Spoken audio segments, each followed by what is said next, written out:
നമസ്കാരം. സകലമാന കേരളത്തിലേക്ക് സ്വാഗതം. ആദ്യം പ്രധാന വാർത്തകൾ. കൊച്ചിയെ വെള്ളത്തിൽ മുക്കുന്ന വടുതല ബണ്ട് പൊളിക്കുമോ? സാധ്യതയാരാഞ്ഞ് ഹൈക്കോടതി. നടപടി വൈകുന്നതിൽ പ്രതിസന്ധിയിൽ നാട്ടുകാർ. തിരുവല്ല ശ്രീവല്ലഭ ക്ഷേത്രത്തിൽ ഇടഞ്ഞയാനയ്ക്ക് മദപ്പാടെന്ന ആരോപണം. മദപ്പാട് ഗൌനിക്കാതെ എഴുന്നള്ളിപ്പിനിറക്കി. ആവശ്യമായ സുരക്ഷ ഒരുക്കിയില്ലെന്നും നാട്ടുകാർ. പാനൂരിൽ നഗരസഭാ ചെയർമാന് നേരെ കാട്ടുപന്നി ആക്രമണം. രക്ഷപ്പെട്ടത് തലനാരിഴയ്ക്ക്. ഇടുക്കി വണ്ടിപ്പെരിയാറിൽ ജനവാസ മേഖലയിൽ കടുവയെ കണ്ടത് തേയിലത്തോട്ടത്തിലെ ചതുപ്പിൽ. കാട്ടാന ഭീതിയിൽ പത്തനംതിട്ടയിലെ കുമ്മണ്ണൂർ. ആനകൾ എത്തുന്നത് രാത്രിയെന്നോ പകലെന്നോ വ്യത്യാസമില്ലാതെ. പത്തനംതിട്ട കലഞ്ഞൂർ പാടത്ത് ഇരട്ട കൊലപാതകം. ഭാര്യയെയും സുഹൃത്തിനെയും വെട്ടിക്കൊന്നു. പാലക്കാട് വണ്ടാഴിയിൽ ഭാര്യയെ കൊന്ന ഗൃഹനാഥൻ സ്വയം വെടിയുതിർത്ത് മരിച്ചു. ഭൂപ്രശ്നങ്ങളിൽ പരിഹാരം തേടി ഇടുക്കി രൂപത വീണ്ടും സമരത്തിന്. നാളെ ഇടുക്കി കളക്ടറേറ്റിന് മുന്നിൽ പ്രതിഷേധം.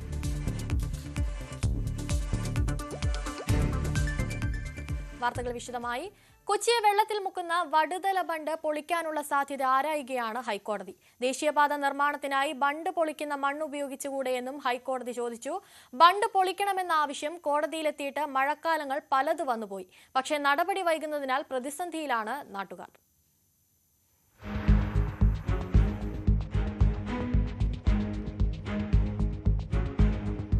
വല്ലാർപാടം കണ്ടെയ്നർ ടെർമിനലിലേക്കുള്ള റെയിൽപാതയുടെ കൂറ്റൻ തൂണുകൾ കെട്ടിപ്പൊക്കാൻ കായലിൽ തീർത്ത ബണ്ടിന്റെ ദൃശ്യങ്ങളാണിത്.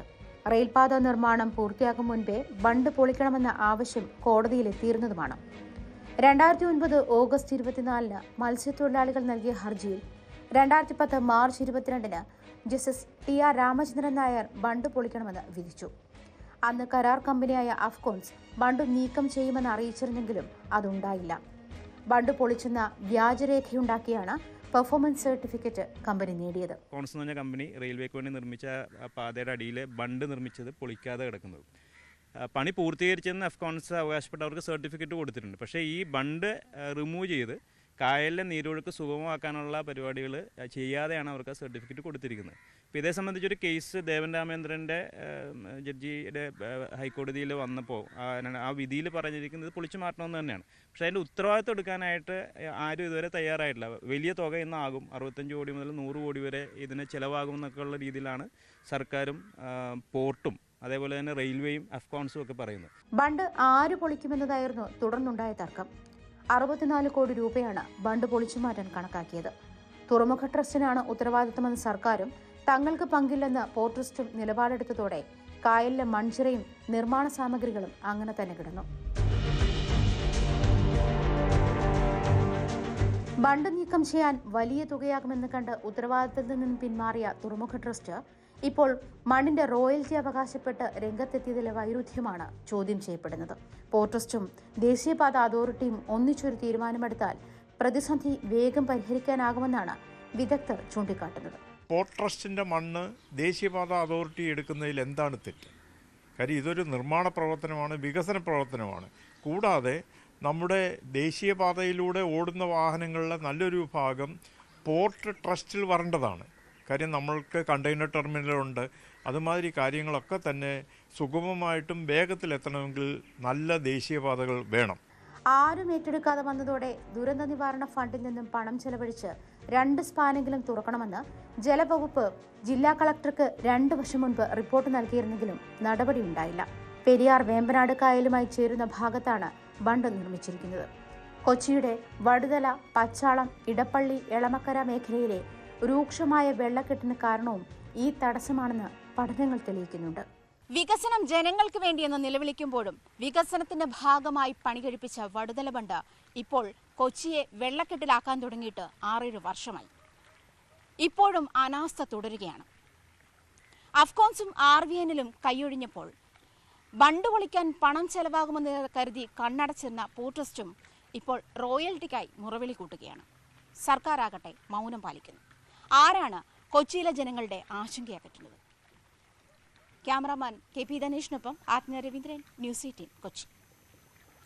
തിരുവല്ല ശ്രീവല്ലഭ ക്ഷേത്രത്തിൽ ആനയിടഞ്ഞ സംഭവത്തിൽ ആരോപണവുമായി നാട്ടുകാർ. ഇടഞ്ഞ വേണാട്ടുമിറ്റം ഉണ്ണിക്കുട്ടൻ എന്ന ആനയ്ക്ക് മതപ്പാടുണ്ടായിരുന്നു. എന്നാൽ ക്ഷേത്രം അധികാരികൾ അത് ഗൗരവത്തിലെടുത്തില്ല. ക്ഷേത്രം അധികൃതർ ആവശ്യമായ സുരക്ഷ ഒരുക്കിയില്ലെന്നും നാട്ടുകാർ ആരോപിക്കുന്നു. എന്നാൽ ആരോപണം അടിസ്ഥാനരഹിതമെന്ന് ദേവസ്വം ബോർഡ് പ്രതികരിച്ചു.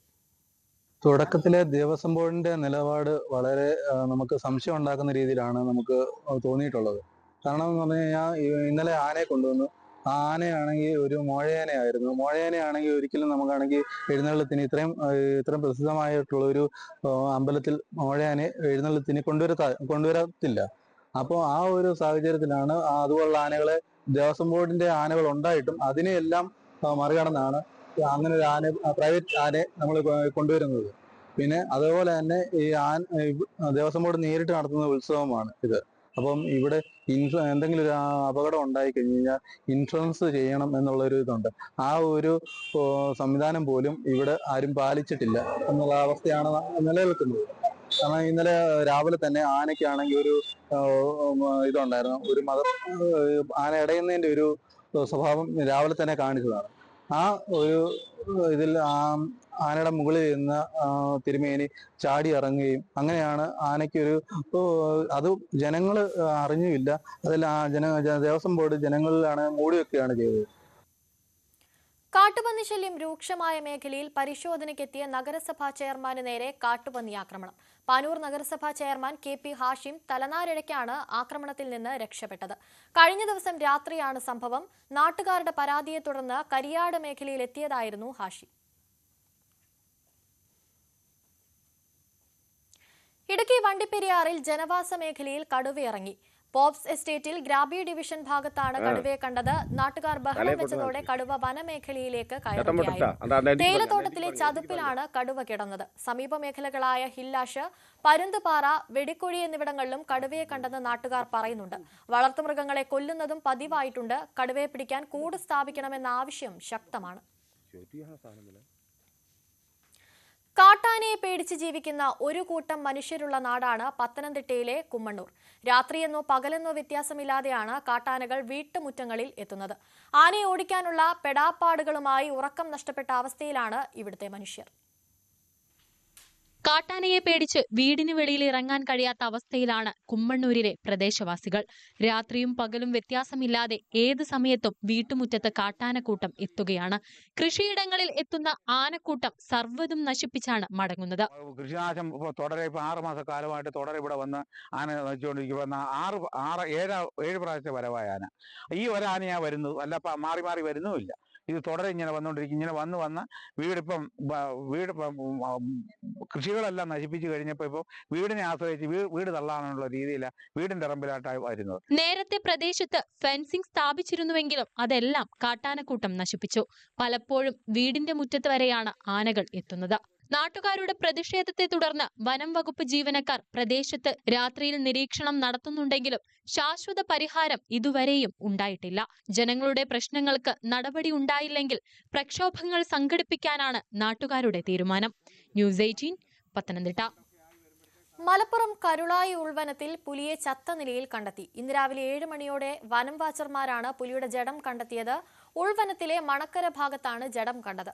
സ്വാഭാവിക മരണമെന്നാണ് വനം വകുപ്പിന്റെ നിലപാട്. പാലക്കാട് വണ്ടാഴിയിൽ ഭാര്യയെ കൊലപ്പെടുത്തി ഭർത്താവിന്റെ ആത്മഹത്യ. വണ്ടാഴി സ്വദേശി കൃഷ്ണകുമാറാണ് അധ്യാപികയായ ഭാര്യയെ കൊലപ്പെടുത്തിയ ശേഷം സ്വയം വെടിയുതിർത്ത് ജീവനൊടുക്കിയത്. ഭാര്യയോടുള്ള സംശയവും തുടർന്നുണ്ടായ കുടുംബ പ്രശ്നവുമാണ് കൊലപാതകത്തിലേക്ക് നയിച്ചത്. വണ്ടാഴി സ്വദേശി കൃഷ്ണകുമാറാണ് ഭാര്യ സംഗീതയെ കൊലപ്പെടുത്തിയ ശേഷം സ്വയം വെടിയുതിർത്ത് ജീവനൊടുക്കിയത്. വണ്ടാഴിയിൽ നിന്നും കാറിൽ കോയമ്പത്തൂരിലെത്തി സംഗീതയെ വെടിവെച്ച് കൊല്ലുകയായിരുന്നു. തിരികെ വീട്ടിലെത്തിയ കൃഷ്ണകുമാർ അച്ഛന്റെ മുന്നിൽ വെച്ച് എയർഗൺ ഉപയോഗിച്ച് സ്വയം ജീവനൊടുക്കി. വീട്ടുമുറ്റത്താണ് മൃതദേഹമുണ്ടായിരുന്നത്. അധ്യാപികയാണ് കൊല്ലപ്പെട്ട സംഗീത. ഭർത്താവ് കൃഷ്ണകുമാറും 2 പെൺമക്കളുമായി കോയമ്പത്തൂരിലായിരുന്നു താമസം. ന്യൂസ് 18 പാലക്കാട്. പത്തനംതിട്ട കലഞ്ഞൂർ പാടത്ത് ഇരട്ട കൊലപാതകം. ഭാര്യയെയും സുഹൃത്തിനെയും യുവാവ് വെട്ടിക്കൊലപ്പെടുത്തി. പ്രതി ബൈജുവിന്റെ ഭാര്യ വൈഷ്ണവി, അയൽവാസി വിഷ്ണു എന്നിവരാണ് കൊല്ലപ്പെട്ടത്. സാമ്പത്തിക ഇടപാടുകളും ഭാര്യയിലുള്ള സംശയവുമാണ് കൊലപാതകത്തിന് കാരണം. ഇന്നലെ രാത്രി ബൈജുവും വൈഷ്ണവിയും തമ്മിലുണ്ടായ തർക്കമാണ് കൊലപാതകത്തിൽ കലാശിച്ചത്. വീട്ടിൽ നിന്നും ഇറങ്ങിയോടിയ വൈഷ്ണവി അയൽവാസിയായ വിഷ്ണുവിന്റെ വീട്ടിലെത്തി. പിന്നാലെ എത്തിയ ബൈജു കൊടുവാളുകൊണ്ട് വൈഷ്ണവിയെ വെട്ടിക്കൊലപ്പെടുത്തി. തടയാൻ ശ്രമിച്ച വിഷ്ണുവിനെയും പ്രതി ആക്രമിച്ചു. വിഷ്ണുവിനെ പത്തനംതിട്ടയിലെ ആശുപത്രിയിലേക്ക് കൊണ്ടുപോയെങ്കിലും വഴിമധ്യേ മരിച്ചു. വിഷ്ണുവുമായുള്ള സാമ്പത്തിക ഇടപാടുകളും ഭാര്യയിലുള്ള സംശയവുമാണ് കൊലപാതകത്തിന് കാരണമെന്നാണ് FIR-ൽ പറയുന്നത്. ഇവര് തമ്മിൽ എന്തെങ്കിലും വിഷയങ്ങളുള്ളതായിട്ട് ഇന്ന് വരെ നമ്മൾ അറിഞ്ഞിട്ടില്ല. പിന്നെ ഈ നമുക്ക് അറിയാവുന്ന പറയുന്നത് ഈ സാമ്പത്തിക ഏർപ്പാടും കാര്യങ്ങളും ഒക്കെ ഉള്ളൂ.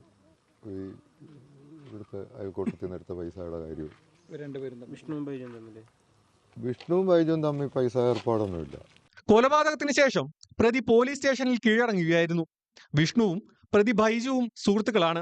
ഒന്നിച്ച് ജോലിക്ക് പോയിരുന്ന ഇവർ തമ്മിൽ പ്രശ്നങ്ങൾ ഉണ്ടായിരുന്നില്ലെന്ന് നാട്ടുകാർ പറയുന്നു. കൂട്ടുകാരൻ തന്നെയാണ്. ഇന്നലെ അവൻ എൻ്റെ കടയിൽ വരികയും ഇവർ രണ്ടുപേരുടെ ഇടിഞ്ഞാന്ന് വന്ന സാധനങ്ങൾ പർച്ചേസ് ചെയ്തുകൊണ്ട് പോവുകയും ചെയ്തതാണ്. വിഷ്ണുവും ബൈജുവും കൂടെ ഒന്നിച്ച് നടക്കുകയും ഒന്നിച്ച് കളിച്ച് വളർന്ന കൂട്ടുകാരുമാണ്. നമ്മുടെ നല്ല കൂട്ടുകാരാണ്. നല്ല യാതൊരു നമ്മളതിലും ഒരു വിഷയം ഒരൊന്നും ഉണ്ടായിട്ടില്ല. നാട്ടിലും നല്ല സഹനമുള്ള പിള്ളേരാണ്. പ്രതി ബൈജുവും വൈഷ്ണവിയും തമ്മിൽ വീട്ടിൽ വഴക്കുണ്ടാക്കുന്നത് പതിവായിരുന്നതായി നാട്ടുകാർ പറഞ്ഞു. ഇരുവരുടെയും മൃതദേഹങ്ങൾ പത്തനംതിട്ട ജനറൽ ആശുപത്രിയിലാണ് സൂക്ഷിച്ചിട്ടുള്ളത്. കൊലപാതകത്തിൽ മറ്റെന്തെങ്കിലും കാരണങ്ങളുണ്ടോ എന്നറിയാൻ DYSPയുടെ നേതൃത്വത്തിൽ അന്വേഷണം നടത്തും. ന്യൂസ് 18 പത്തനംതിട്ട. തിരുവനന്തപുരം വെഞ്ഞാറമൂട് കൂട്ടക്കൊലപാതകത്തിൽ കൂടുതൽ കേസുകളിൽ പ്രതി അഫാന്റെ അറസ്റ്റ് രേഖപ്പെടുത്തി. സഹോദരൻ അഫ്സാൻ, പെൺസുഹൃത്ത് ഫർസാന എന്നിവരെ കൊലപ്പെടുത്തിയതിലാണ് മെഡിക്കൽ കോളേജ് ആശുപത്രിയിലെത്തി വെഞ്ഞാറമൂട് പോലീസ് അറസ്റ്റ് രേഖപ്പെടുത്തിയത്. പിതൃമാതാവിനെ കൊലപ്പെടുത്തിയതിൽ നേരത്തെ അഫാന്റെ അറസ്റ്റ് പാങ്ങോട് പോലീസ് രേഖപ്പെടുത്തിയിരുന്നു. ഇതിന് പിന്നാലെയാണ് വെഞ്ഞാറമൂട് പോലീസിന്റെ നടപടി. സഹോദരനെയും പെൺസുഹൃത്തിനെയും കൊലപ്പെടുത്തിയ കേസിലാണ് അറസ്റ്റ്. പേരുമലയിലെ വീട്ടിലായിരുന്നു കൊലപാതകങ്ങൾ. പിതൃ സഹോദരനെയും അദ്ദേഹത്തിന്റെ ഭാര്യയും കൊലപ്പെടുത്തിയ കേസിലും അറസ്റ്റ് ഉണ്ടാകും. ആദ്യ അറസ്റ്റുകളിൽ കസ്റ്റഡിയിൽ വാങ്ങിയ ശേഷമാകും ഈ കേസിൽ അറസ്റ്റ് രേഖപ്പെടുത്തുക. നിലവിൽ മെഡിക്കൽ കോളേജ് ആശുപത്രിയിൽ പോലീസ് സെല്ലിലാണ് അഫാൻ. ആരോഗ്യനില സംബന്ധിച്ചുള്ള മെഡിക്കൽ റിപ്പോർട്ട് ലഭിക്കുന്നതോടെ ജയിലിലേക്ക് മാറ്റും. ജുഡീഷ്യൽ കസ്റ്റഡിയിൽ ഉള്ളതുകൊണ്ട് തന്നെ കസ്റ്റഡി അപേക്ഷ ഉടൻ നൽകുന്ന കാര്യവും അന്വേഷണ സംഘം ആലോചിക്കുന്നുണ്ട്. 3 ഇടങ്ങളിലായാണ് 5 കൊലപാതകങ്ങൾ നടന്നത്. ഇവിടങ്ങളിലടക്കം തെളിവെടുപ്പ് നടത്തേണ്ടതുണ്ട്. ന്യൂസ് 18 തിരുവനന്തപുരം. പ്രമുഖ യൂറോളജിസ്റ്റ് ഡോക്ടർ ജോർജ് എബ്രഹാമിനെ എറണാകുളത്ത് തൂങ്ങി മരിച്ച നിലയിൽ കണ്ടെത്തി. ആത്മഹത്യ എന്നാണ് പ്രാഥമിക നിഗമനം. മൃതദേഹത്തിൽ നിന്ന് ആത്മഹത്യാ കുറിപ്പ് കണ്ടെത്തിയിട്ടുണ്ട്. പോസ്റ്റ്മോർട്ടത്തിന് ശേഷം മൃതദേഹം ബന്ധുക്കൾക്ക് വിട്ടുകൊടുത്തു. സംസ്കാരം നാളെ നടക്കും. നെടുമ്പാശ്ശേരി തുരുത്തുശ്ശേരിയിലുള്ള സ്വന്തം ഫാം ഹൗസിൽ ഇന്നലെ രാത്രിയാണ് ഡോക്ടറെ മരിച്ച നിലയിൽ കണ്ടെത്തിയത്. അവധി ദിവസങ്ങളിലാണ് ഡോക്ടർ ഫാം ഹൗസിൽ സാധാരണ എത്താറുള്ളത്. ഞായറാഴ്ച ഇവിടെ വന്ന ശേഷം മടങ്ങിയെത്താത്തതിനാൽ മകൻ ഫോണിൽ വിളിച്ച് ബന്ധപ്പെടാൻ ശ്രമിച്ചു. കിട്ടാതായതോടെ നേരിട്ട് അന്വേഷിച്ചു വരികയായിരുന്നു. മുകളിലേക്കുള്ള ഗോവണിയിൽ പ്ലാസ്റ്റിക് ചരടിൽ തൂങ്ങി മരിച്ച നിലയിലാണ് മൃതദേഹം കണ്ടെത്തിയത്. ഷർട്ടിന്റെ പോക്കറ്റിൽ നിന്ന് കിട്ടിയ കുറിപ്പിൽ തനിക്ക് ചികിത്സയിൽ ശ്രദ്ധിക്കാൻ കഴിയുന്നില്ലെന്നും രോഗത്തിന് അടിപ്പെട്ടതായും ഇതുമൂലമുള്ള നിരാശ കൊണ്ട് ജീവൻ ഒടുക്കുകയാണെന്നും എഴുതിയതായി പോലീസ് പറയുന്നു. കൊച്ചി ലേക്ഷോർ ആശുപത്രിയിലെ യൂറോളജി വിഭാഗം മേധാവിയാണ് ഡോക്ടർ ജോർജ് എബ്രഹാം. പോസ്റ്റ്മോർട്ടത്തിനു ശേഷം ആശുപത്രിയിലും വീട്ടിലും പൊതുദർശനത്തിന് വെച്ച മൃതദേഹത്തിൽ നിരവധി പേർ അന്തിമോപചാരം അർപ്പിച്ചു. സംസ്കാരം നാളെ ചെറുതോട്ടുകുന്നിൽ സെന്റ് ജോർജ് യാക്കോബായ സുറിയാനി പള്ളിയിൽ നടക്കും. 3000-ലധികം വൃക്ക മാറ്റിവെക്കൽ ശസ്ത്രക്രിയ നടത്തിയിട്ടുള്ള ഡോക്ടർ ജോർജ് പി എബ്രഹാം ഈ രംഗത്ത് രാജ്യത്തിന് പുറത്തും അറിയപ്പെടുന്ന വ്യക്തിയാണ്. ന്യൂസ് 18 കൊച്ചി. സംസ്ഥാനത്ത് SSLC +2 പരീക്ഷകൾ തുടങ്ങി. SSLC പരീക്ഷ രാവിലെയും +2 പരീക്ഷ ഉച്ചയ്ക്ക് ശേഷവുമാണ് നടന്നത്. 4,27,021 വിദ്യാർത്ഥികളാണ് SSLC പരീക്ഷ എഴുതിയത്. ഈ മാസം 26-ന് പരീക്ഷകൾ അവസാനിക്കും. ഇന്നു മുതൽ 9 ദിവസങ്ങളിലായാണ് ഹയർ സെക്കൻഡറി 2ാം വർഷ പരീക്ഷകൾ. പ്രായോഗിക പരീക്ഷകൾ പൂർത്തീകരിച്ചിട്ടുണ്ട്. ഹയർ സെക്കൻഡറി 1ാം വർഷ പരീക്ഷകൾ 6-ാം തീയതി ആരംഭിച്ച് 29-ന് അവസാനിക്കും. ദേശീയപാത മലപ്പുറം തലപ്പാറയിൽ അപകടം. ബ്രേക്ക് നഷ്ടപ്പെട്ട ബസ് കാറുകളിലും ലോറിയിലും ഇടിച്ചാണ് അപകടമുണ്ടായത്. 7 പേർക്ക് പരിക്കേറ്റു. മധുരയിൽ നിന്ന് ഗുരുവായൂരിലേക്ക് തീർത്ഥാടനത്തിന് വന്ന സംഘം സഞ്ചരിച്ച ബസ്സാണ് അപകടമുണ്ടാക്കിയത്. 6 പേരെ തിരൂരങ്ങാടിയിലെ ഗവൺമെന്റ് ആശുപത്രിയിലും ഒരാളെ കോഴിക്കോട് ആശുപത്രിയിലും പ്രവേശിപ്പിച്ചു. പരിക്കേറ്റ ഒരാളുടെ നില ഗുരുതരമാണ്.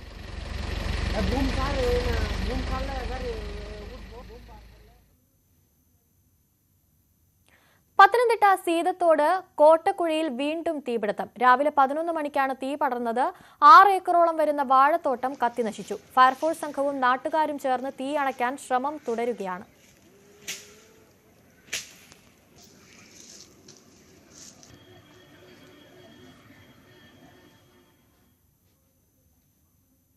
തിരുവനന്തപുരം കിഴക്കേക്കോട്ടയിൽ ഒമിനി വാൻ കത്തിനശിച്ചു. കിഴക്കേക്കോട്ട ബസ് സ്റ്റാൻഡിന് സമീപമാണ് സംഭവം. ജയകുമാർ എന്നയാളുടെ വാഹനമാണ് കത്തിയത്. ഷോർട്ട് സർക്യൂട്ടാണ് അപകട കാരണമെന്നാണ് നിഗമനം. ഫയർഫോഴ്സ് എത്തി തീയണച്ചു.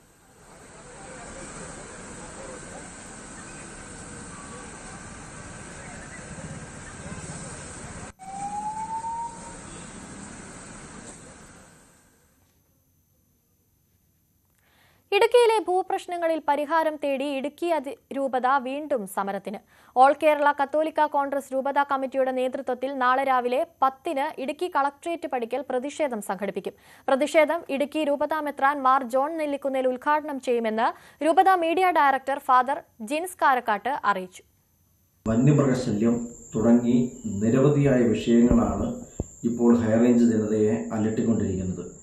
ഈ വിഷയങ്ങളെല്ലാം പരിഹാരമുണ്ടാകും എന്നുള്ള വാഗ്ദാനങ്ങൾക്കപ്പുറത്തേക്ക് ശാശ്വതമായ പരിഹാരത്തിലേക്കുള്ള ഒരു നടപടിക്രമവും പൂർത്തിയാകാത്ത സാഹചര്യത്തിൽ സർക്കാരിൻ്റെ ഈ മെല്ലെപ്പോക്കിനെതിരെ സമരമുഖത്ത് ഇടുക്കി രൂപത സജീവമാകുകയാണ്. അതിൻ്റെ ഭാഗമായി 4-ാം തീയതി ചൊവ്വാഴ്ച ഇടുക്കി കളക്ട്രേറ്റിലേക്ക് കത്തോലിക്ക കോൺഗ്രസിൻ്റെ ആഭിമുഖ്യത്തിൽ ഇടുക്കി രൂപത സമരം സംഘടിപ്പിച്ചിരിക്കുന്നു. കോഴിക്കോട് ചാത്തമംഗലം പുള്ളാവൂരിൽ നിയന്ത്രണം വിട്ട ജീപ്പ് ഇലക്ട്രിക് പോസ്റ്റും വീടിന്റെ ചുറ്റുമതിലും ഇടിച്ചു തകർത്തു. രാവിലെ 9:30-ഓടെയാണ് അപകടമുണ്ടായത്. അപകടത്തിന് തൊട്ടു മുൻപ് സ്കൂൾ കുട്ടികൾ ഇതുവഴി കടന്നുപോയിരുന്നു. ഡ്രൈവർ മദ്യലഹരിയിലായിരുന്നുവെന്ന് നാട്ടുകാർ പറയുന്നു. പാലാ നഗരസഭാ ചെയർമാനായി കേരള കോൺഗ്രസ് എം അംഗം തോമസ് പീറ്റർ തെരഞ്ഞെടുക്കപ്പെട്ടു. നഗരസഭയിലെ 3-ാം വാർഡ് അംഗമാണ് തോമസ്. ആരോഗ്യം, വിദ്യാഭ്യാസം, കലാകായിക സ്റ്റാൻഡിംഗ് കമ്മിറ്റി ചെയർമാനായും പ്രവർത്തിച്ചിട്ടുണ്ട്. നേരത്തെ ചെയർമാനായിരുന്ന ഷാജു തുരുത്തനെ കേരള കോൺഗ്രസ് തന്നെ അവിശ്വാസത്തിലൂടെ പുറത്താക്കിയിരുന്നു. പിന്നാലെയാണ് പുതിയ ചെയർമാനെ തെരഞ്ഞെടുത്തത്. ജോസ് പീറ്റർ ജയിച്ചതായി പ്രഖ്യാപിച്ചുകൊള്ളുന്നു. പത്തനംതിട്ട ഏഴംകുളത്ത് കുന്നിടിച്ച് മണ്ണെടുക്കാൻ നീക്കം നടക്കുന്നതായി നാട്ടുകാരുടെ പരാതി. തേപ്പുപാറയിലെ ചീരംകുന്ന്, വേളമുരുപ്പ് കുന്നുകളിടിച്ച് മണ്ണെടുക്കാനുള്ള നീക്കത്തിനെതിരെയാണ് പ്രതിഷേധവുമായി നാട്ടുകാർ രംഗത്തെത്തിയിരിക്കുന്നത്. പ്രദേശവാസികൾ കുടിക്കാനും കാർഷികാവശ്യങ്ങൾക്കും ആശ്രയിക്കുന്ന 3 തോടുകളുടെ ഉത്ഭവസ്ഥാനം ചീരംകുന്നിലാണ്. ആ ചീരംകുന്നിന്റെ ഒരു ഭാഗം ഇടിച്ച് മണ്ണെടുക്കാനുള്ള നീക്കത്തിനെതിരെയാണ് നാട്ടുകാരുടെ പ്രതിഷേധം. സ്വകാര്യ വ്യക്തിയുടെ ഉടമസ്ഥതയിലുള്ള ചീരംകുന്ന് മലയുടെ 24 ഏക്കർ ഭാഗം ഇടിച്ചു നിരത്തി മണ്ണെടുക്കാനുള്ള നീക്കമാണ് നടക്കുന്നത്. ഈ ചീരംകുന്നിന്റെ ഈ 24 ഏക്കർ വരുന്ന ഭൂമി പത്തനാപുരത്തുള്ള സ്വകാര്യ വ്യക്തികൾ വിലയ്ക്ക് വാങ്ങിയതായി അറിയുന്നതും ഇവിടെ നിന്ന് വ്യാപകമായി മണ്ണെടുക്കുന്നതിനാവശ്യമായ നടപടിക്രമങ്ങളുമായി മുന്നോട്ട് പോകുന്നതെന്നും അറിഞ്ഞിട്ടുള്ളത്. അതിന്റെ അടിസ്ഥാനത്തിൽ ഞങ്ങളിവിടെ സമരസമിതി വീണ്ടും ചേരുകയും ഇവിടെ പ്രതിഷേധ ജ്വാല എന്ന ഒരു പരിപാടി ഞങ്ങൾ കഴിഞ്ഞ ദിവസം സംഘടിപ്പിച്ചു. ഇതിന്റെ തൊട്ട് താഴെ തന്നെ ഒപ്പം അതിനുശേഷം ഇന്ന് മൈനിങ് ആൻഡ് ജിയോളജിയിലേക്ക് സമരം സംഘടിപ്പിച്ചു. അടുത്ത പഞ്ചായത്തിന് ഞങ്ങൾ കത്ത് കൊടുത്തു. സ്പെഷ്യൽ ഗ്രാമസഭ ഈ വാർഡിൽ വിളിച്ചു ചേർക്കണം. ഗ്രാമസഭാ തീരുമാനങ്ങൾ ബന്ധപ്പെട്ട അധികാരികൾക്കെല്ലാം കൊടുക്കാൻ വേണ്ടി ആ നിലയിലേക്ക് പറഞ്ഞു. പഞ്ചായത്ത് വിളിക്കാൻ തീരുമാനിച്ചിട്ടുണ്ട്. മണ്ണെടുപ്പുണ്ടായാൽ സമീപത്തെ 100ഓളം വീടുകൾ ഉരുൾപൊട്ടൽ ഭീതിയിലാകും. ചീരംകുന്ന് മല കൂടാതെ സമീപത്തുള്ള വേളമുരുപ്പുകുന്നും മണ്ണെടുപ്പ് ഭീഷണിയിലാണ്. പാരിസ്ഥിതിക പഠനങ്ങളൊന്നും നടത്താതെയാണ് മണ്ണെടുപ്പ് നടത്താൻ ഒരുങ്ങുന്നതെന്ന് ചീരംകുന്ന് സംരക്ഷണ സമിതി പ്രവർത്തകർ ആരോപിക്കുന്നു. ഇത് അതിപുരാതന കാലം മുതലേ ഉള്ള ഒരു കുന്നും മലയാണ്. ഇവിടെ പണ്ട് പഴമക്കാർ പറയുന്നത് ഈ ചീരംകുന്നിന്റെ മണ്ടയിൽ ചീരംകുന്ന് അപ്പൂപ്പനുണ്ടെന്നാണ്. ചീരംകുന്ന് അപ്പൂപ്പനുണ്ട് എന്നും പറഞ്ഞ് അതിന്റെ പ്രാർത്ഥനയും പൂജകളും നടത്തുന്ന ആളുകൾ ഈ നാട്ടിലുണ്ട്. അപ്പൊ സാധാരണ അടുത്തുള്ള മലകളിൽ വ്യത്യസ്തമായ ഒരു മലയാണ് ചീരംകുന്ന് മല എന്ന് പറയുന്നത്. ചീരംകുന്നിലെ മണ്ണെടുപ്പിനെതിരെ അടൂരിലെ മൈനിങ് ആൻഡ് ജിയോളജി ഓഫീസിലേക്ക് കുന്ന് സംരക്ഷണ സമിതി പ്രവർത്തകർ മാർച്ച് നടത്തി. ചീരംകുന്നിടിച്ച് മണ്ണെടുക്കാനുള്ള നീക്കത്തിനെതിരെ വരും ദിവസങ്ങളിലും പ്രതിഷേധ സമരങ്ങൾ ശക്തമാക്കാനാണ് പ്രദേശവാസികളുടെ തീരുമാനം.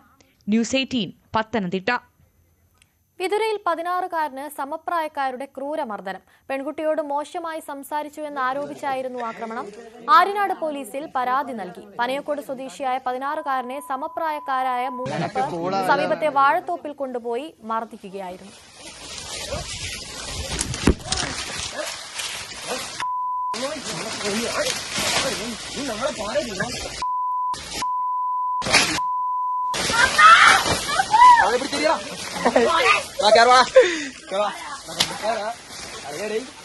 പറഞ്ഞില്ലേ നിന്റെ കാല് പിടിക്കാളിയാ നിന്റെ ഞാൻ പറഞ്ഞില്ലടിയാ ഞാൻ ഒന്നും പറഞ്ഞില്ലടിയാ ദൈവസത്യത്തിന് ഞാൻ ഒന്നും പറഞ്ഞില്ലടിയാ എന്നെ അടിക്കാം കൊല്ലാണെങ്കിൽ കൊല്ലുകയും ചെയ്യും ഞാൻ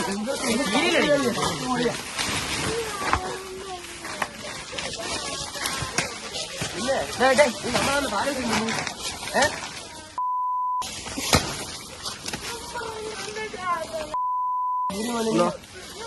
നീ അവന്റെ പെണ്ണിനെ എന്തിനാ പറഞ്ഞേ ആര് നീ നീ മാഴയല്ലേ അന്ന് നീ കുറിച്ച് എന്തിനു പറഞ്ഞു അവനെ കുറിച്ച് എന്തിനു പറഞ്ഞോ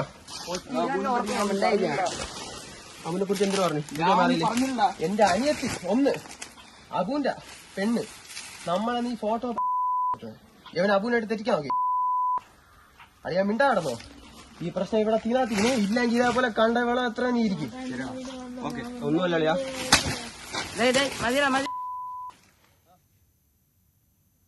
സമസ്ത കേരള വാര്യർ സമാജം സാഹിത്യ സംഗമവും പുസ്തക പ്രകാശനവും ഗുരുവായൂരിൽ നടന്നു. ഗുരുവായൂർ ദേവസ്വം മുൻ ഡെപ്യൂട്ടി അഡ്മിനിസ്ട്രേറ്റർ വി മുരളി ഉദ്ഘാടനം ചെയ്ത ചടങ്ങിൽ 3 പുസ്തകങ്ങൾ പ്രകാശനം ചെയ്തു.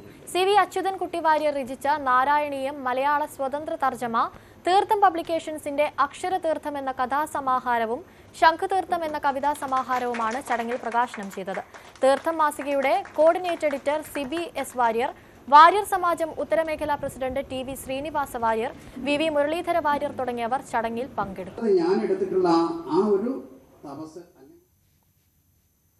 പാലക്കാട് ജില്ലയിലെ ഏക കൂൺ ഗ്രാമമാകാനൊരുങ്ങി തൃത്താല. പദ്ധതിയുടെ ജില്ലാതല ഉദ്ഘാടനം മന്ത്രി MB രാജേഷ് നിർവഹിച്ചു. കൂൺ കൃഷി സുസ്ഥിര തൃത്താലയ്ക്ക് ഊർജം നൽകുമെന്ന് MB രാജേഷ് അഭിപ്രായപ്പെട്ടു. ഹോർട്ടികൾച്ചർ മിഷൻ രാഷ്ട്രീയ കൃഷി വികാസ് യോജന പദ്ധതി പ്രകാരം സുസ്ഥിര തൃത്താല പദ്ധതിയുമായി സംയോജിപ്പിച്ചാണ് ജില്ലയിലെ ഏക കൂൺ ഗ്രാമം പദ്ധതി നടപ്പാക്കുന്നത്. പാക്ക് ഹൌസുകൾ, കൂണിന്റെ മൂല്യവർദ്ധിത യൂണിറ്റുകൾ, കമ്പോസ്റ്റ് യൂണിറ്റുകൾ എന്നിവയാണ് പദ്ധതിയുടെ ഭാഗമായി സജ്ജമാക്കിയത്. മേഴത്തൂർ ലാമോസ് അഗ്രി ഫുഡ് സംഘടനത്തിൽ സജ്ജമാക്കിയ കൂൺ ഉൽപാദന കേന്ദ്രം തദ്ദേശ സ്വയംഭരണ വകുപ്പ് മന്ത്രി MB രാജേഷ് ഉദ്ഘാടനം ചെയ്തു. വലിയ വരുമാന സാധ്യതയുള്ള കൂൺ കൃഷി സുസ്ഥിര തൃത്താല പദ്ധതിക്ക് ഊർജം നൽകുന്നതാണെന്ന് MB രാജേഷ് പറഞ്ഞു. സുസ്ഥിര തൃത്താല ഇത്ര ഭംഗിയായി നമ്മൾ നടപ്പാക്കിയത് കൊണ്ടാണ് കൂൺ കൃഷിയുടെ ജില്ലാതല ഉദ്ഘാടനം ഇവിടെ നടത്തിയത്. കൃഷി സമൃദ്ധി ഉദ്ഘാടനത്തിന്, സംസ്ഥാനതല ഉദ്ഘാടനത്തിന് തെരഞ്ഞെടുത്തത് തൃത്താലയാണ്. ബഹുമാനപ്പെട്ട കൃഷിമന്ത്രി വന്നിട്ട് അതിന്റെ ഉദ്ഘാടനം നടത്തി. ഈ മികവ് നമുക്ക് നിലനിർത്താൻ കഴിയണം. കൂൺ ചെറിയ കാര്യമല്ല. ഞാൻ തന്നെ ഇപ്പോഴവിടെ വന്നിട്ട് മനസ്സിലാക്കി കൂണ് നല്ല വില കിട്ടുന്ന കാര്യമാണെന്ന് എനിക്കറിയാം. അതുകൊണ്ടാണ് കൂൺ ഗ്രാമം ഇവിടെ കിട്ടണമെന്ന് നിർബന്ധമുണ്ടായിരുന്നത്. കൂണിന്റെ സാധ്യതകൾ മനസ്സിലാക്കിയിട്ടുണ്ടായിരുന്നു. അപ്പോൾ കൂൺ ഗ്രാമം പദ്ധതി വന്നാൽ വലിയ വരുമാനം ഉണ്ടാക്കും. കൂൺ കൃഷിയുടെ ഭാഗമായി ചെറുകിട കൂൺ വിത്ത് ഉൽപാദന യൂണിറ്റുകൾ ആരംഭിക്കും. 300 കൂൺ ബെഡുകൾ അടങ്ങിയ 2 ലാർജ് സ്കെയിൽ കൂൺ ഉൽപാദന യൂണിറ്റുകളും 100 യൂണിറ്റ് ചെറുകിട കൂൺ ഉൽപാദന യൂണിറ്റുകളുമാണ് ആരംഭിക്കുക. കൂൺ കൃഷി രീതികളെ സംബന്ധിച്ച കർഷകർക്ക് വിവിധ തലത്തിലുള്ള പരിശീലന പരിപാടിയും ഇതിന്റെ ഭാഗമായി നടക്കും. ന്യൂസ് 18 തൃത്താല. വിശുദ്ധ റംസാനിൽ യാത്രക്കാർക്ക് ആശ്വാസമായി SYF ഇഫ്താർ ഖൈമ. മലപ്പുറം സോൺ കമ്മിറ്റിക്ക് കീഴിൽ മലപ്പുറം കുന്നുമ്മൽ KSRTC പരിസരത്താണ് ഇഫ്താർ ഖൈമ പ്രവർത്തിക്കുന്നത്. റംസാനിലെ എല്ലാ ദിവസങ്ങളിലും നോമ്പ് തുറയ്ക്ക് ആവശ്യമായ വിഭവങ്ങൾ അടങ്ങിയ ഇഫ്താർ കിറ്റുകൾ വിതരണം ചെയ്യും. ഇഫ്താർ ഖൈമ ഉദ്ഘാടനം കേരള മുസ്ലിം ജമാഅത്ത് സംസ്ഥാന സെക്രട്ടറി PM മുസ്തഫ കോഡൂർ നിർവഹിച്ചു. SYF zone president CK Khalid Saqafi അധ്യക്ഷത വഹിച്ചു.